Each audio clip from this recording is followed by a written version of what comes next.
Welcome back to the Tennispreneur channel. How you doing, guys? Really good. Thanks for having us. Yeah, thanks for joining. Returning guest Kirill, hello. and a new And guest. Excited to have you, Mateusz Matt. Terczynski. All right, so as you all know, we talk tennis, but specifically we talk about junior tennis development and helping parents, coaches, and young tennis players not quit tennis, competitive tennis, by the age of 15.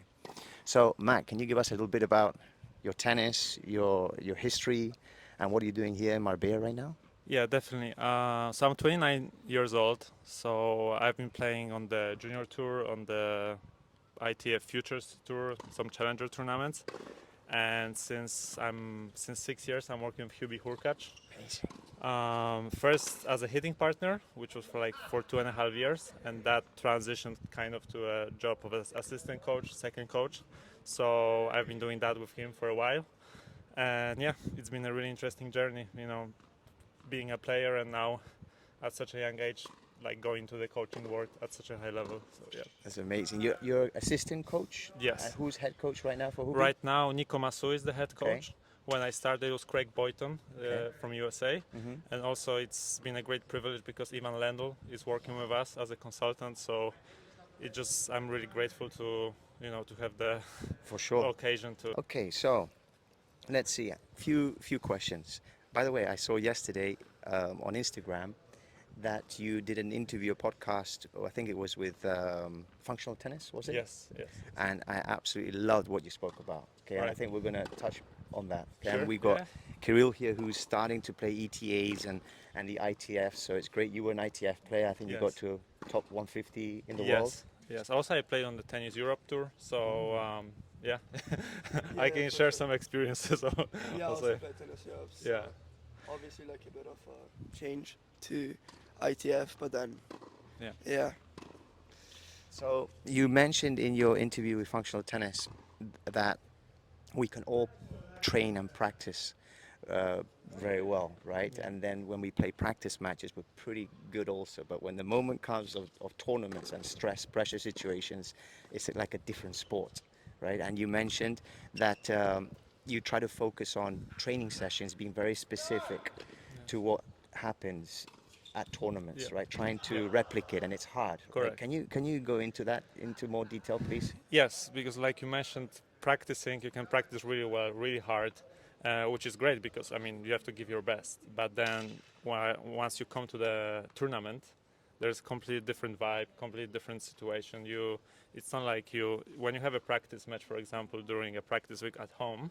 You show up for the practice match, you just warm up, you play 2 or 3 sets, and you're cool. But for example, when you're at the tournament, you have to wake up at a certain hour, go warm up for 30 minutes, then have a break. You have to match up the hour like for the warm up. So like there's way more thinking and way more stress about it. So it's completely different than playing a practice match Yeah. or a practice week. So actually that was interesting when we met Ivan Lendl last year. He said what he used to do was he would try to replicate a tournament back home. So like let's say we have a practice at 11 practice match, he would at 9 o'clock he would have a practice warm up for 30 minutes, then have a short meal, and then get ready. Like try to replicate as much as you can. The habits. Obviously, right? it's not gonna be 100% the same, No. but as much as you can, because then you get used to those situations. Because if you're not in those situations, like you show up, you're gonna play a match, then you get tired, you lose 4-4, and you wait for another week, for example, That's the And- key, I think. What you mentioned and also one on the week, meeting. if you don't practice those stress situations, another tournament comes up, and still you're not gonna feel good. But the more and more you do it, the more you replicate it. Of course, the more matches you win, the more matches you're gonna play, then you get better and better. But So, it's not so easy. you mentioned practice matches. So we agree, the three of us, that practice matches are very important and try to replicate, right? Take them practice matches seriously, not just relax. So what about training sessions? Because do you do certain exercises or drills with Hubi or you did in the past as a junior player? How do you put pressure situations during training sessions? Well, basically, the practice session is also you practice what you need to do in the match. So we practice those exact situations where he's struggling, or for example, where where he's the best at, where he's the most effective. So it's never like we come up and we do a session just to do it, you know. It's everything has a reason. So in a way, just a practice. When you practice the situations that you struggle, I think that already puts some kind of stress on you because you are being uncomfortable. You know? Yeah, I get it. But one important question. Hubi already has his identity as a player Yeah. on the court, so you try to double down and also work probably on his weaknesses. Yeah. But what about from the ages of 10 to 15, where they're still finding out what style of game they want to be or the player they want to become? I feel that a lot of players, they go out there, they play, Yeah. but they don't really have a game plan or an identity behind them. Is that something you work on also with the pressure situations with the junior players? Definitely yes, because I remember when I was, let's say, from age 10 to 15, I had zero idea what I'm doing. I would just do whatever my coach suggested at that time. But the thing is to educate the players at a young age so they are self-aware what's happening on the court. And what we are doing on the court is also for a reason. So I think it's not easy to do it, but the thing is for a coach to teach the player so he's self-aware. I love this word. I'm going to interrupt you Yeah. there. Self-aware. And as you know, Tennispreneur is an app. It's a journal for players where they express themselves. Yes. They have a safe space to talk about what they felt after practice matches and tournament matches, but we're also going to include training sessions as well, because we want them to understand the difference of the feelings behind a training session where you don't feel much pressure, you play loose, relax, you play great, like you said. Then you got practice matches where it gets a little harder, right? You're feeling the pressure, and then we get the tournaments, and we want them to take ownership, accountability, and to understand that there's nothing wrong with feeling how we feel in training, in practice matches, and in tournaments, right? Yeah. So, go ahead. And also, I feel like at that young age, players are looking for this feeling. You know, like, oh, I want to feel good. And whenever they don't feel like at their best or they don't feel good, it's already like a mental breakdown. It's like, oh, I'm struggling. Oh, I didn't play well, and like for so many times, they don't know a reason why they lost. You know, and just, oh, I didn't play well. He played good, and this is meaningless. Like, you know what's happening on the court. Let's say if your coach sees it, you see, okay, I made 25 unforced errors from the forehand on that shot or that.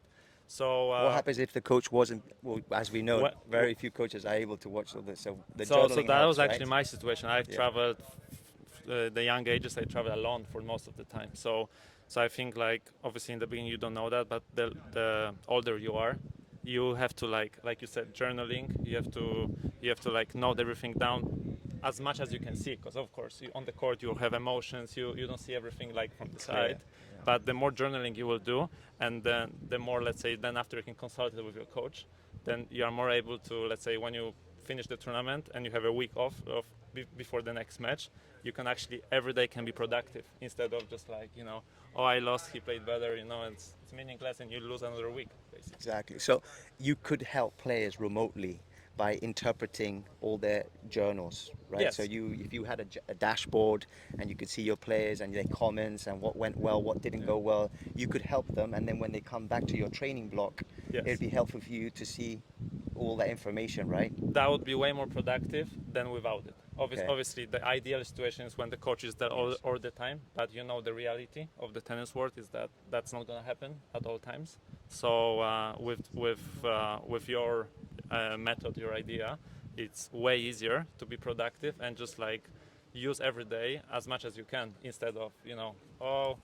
especially at this age, you are not really, you know, sometimes you don't see things. So the more journaling you do, the more self-aware you are, and the easier it is for coach help you even remotely. You know? Amazing. And I love what you said before about we're all trying to feel good on the court, and it just doesn't exist. And do you remember I asked Hubi, how many days a year do you feel at your best when you're competing, not practice?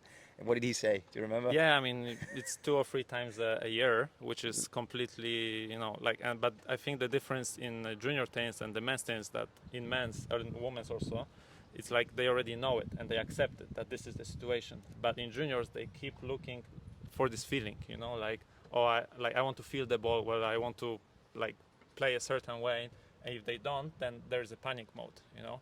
The thing is, what you have on the day, you have to try to adapt And let's say if you don't feel your forehand, okay, I have to go more cross court and go to the big spaces instead of, no, normally I was hitting forehand down the lines winners. You don't do that if you don't feel good. So it's more about finding solutions with what you have on the day. So. Unbelievable. Guys, I hope you're all listening to this. It's key information. Okay, Matt, another question. Who decides how many practice matches and tournament matches a competitive kid should be playing from the ages of 10 to 15? Because we're really focusing on that 15-year-olds. Yeah. There's a high statistics, there's 70% of kids quitting competitive tennis by that age. Yeah. And who do you think whose responsibility is to decide whether the kid at 11 years old or 12 is playing too many tournaments, or is not playing enough tournaments, or is not enough pressure and stress situations? Who decides that, and how do you think you can manage it? The question is who decides or who should decide, you know? Oof, good. Because it depends. Because let's We know say who currently decides, right? if you have parents who, let's say, have a tennis background, they played professionally before, it's way easier for them to judge and not to make mistakes on the scheduling. But when you have parents that, let's say, it's their first time, you know, going on that journey, it's very easy to misjudge, and obviously there's a lot of emotions coming in. So from my point of view, like you need the person with the most experience, which would be probably the coach, unless, let's say, your parents played on a really high level, then sure. But then, like, there's so many emotions. There's like you don't have a clear view from parents sometimes because they want the best for you, but sometimes, you know, they can go over. And if the coach is very busy with many other kids and can't, let's say, pay attention or give that service to the parents that are non-athletes, right? Do you think a mentor would help? So if you, as a mentor yourself, could have access to the data that these kids and their parents are entering into the app, you could work with the coach, right? And you could, you know, weekly speak to the players and the parents and just give feedback and provide like a support system. That would be helpful, no? Especially. Yeah, I think, I mean, your idea is really, really good, because way back when I played, like, there was no apps, there was nothing, so you had no option of that. You know, everyone's kind of lost. And with what you're suggesting is really good. Obviously, communication is key, and if you give a platform to communicate between players, coaches, mentors, there's way more information and knowledge you can get from. So, I mean, you can be on the right track, you know, because if you don't communicate with people with experience, then, okay, you think you're doing the right thing, but actually you did the opposite, you know. So yeah, I unfortunately, we have a lot of conversation with parents and top young players, and it's interesting to look at their history of matches. Some kids have played 120 tournament matches in a year at the age of 11, where we feel it's too much. And like you said, parents that are not or were not athletes or competitive athletes, they get excited when your child is winning. You just want more and more and more, and sometimes you have to pull back, right? And then we're seeing kids that aren't playing enough tournaments, and they're also quitting because they're not understanding how to learn and manage stress, pressure situations. Definitely. I mean, I've seen it with my eyes. Like when I play under 12s, 14s, 16s, there were kids who were amazing. They were practicing 6 hours a day, playing tournaments every week, like you said, 250 matches a year sometimes, you know, and they just get burned out, you know, like, and maybe sometimes they don't really want to do it, but at this age they don't have a choice because the parents are pushing, you know. So, I mean, like, there is a saying, like, you know, until that age you can train like even an animal to be like a horse or something, to be number one in your country or whatever. But what matters is later.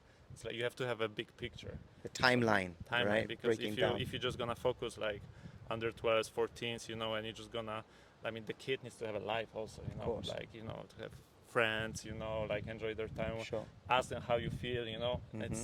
But at the same time, also just training and not competing or doing stress pressure situations like tournament is also something there, because you can't expect a kid to from 10 to, let's say, 14 only train, and then they go and play a kid that's already had 500 matches under their belt. Then it's going to be challenging for them. Now, here's a question for you.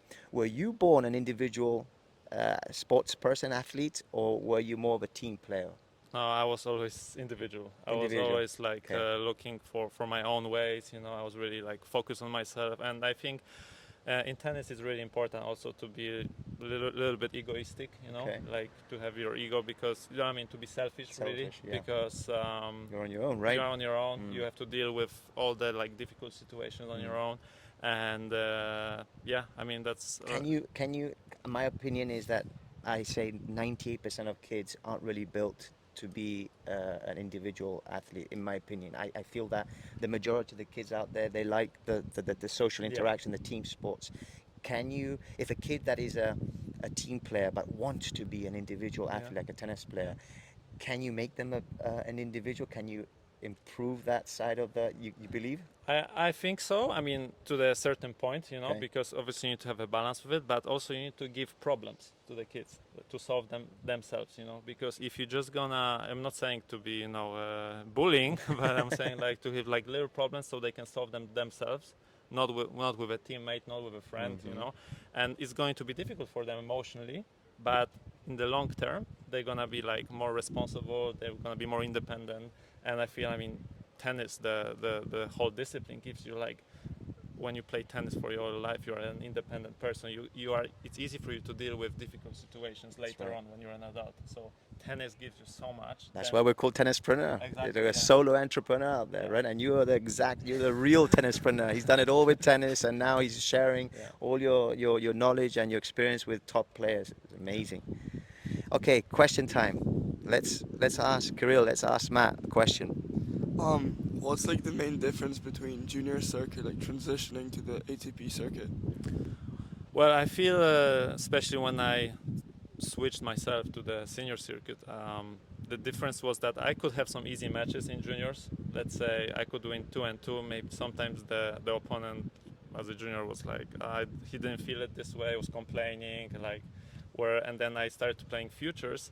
It was like qualifying in some small country or something, and everyone was fighting like for their life, like there was a guy 20 or imagine you're 18, you play against a 32-year-old from Argentina or Chile who traveled the whole world.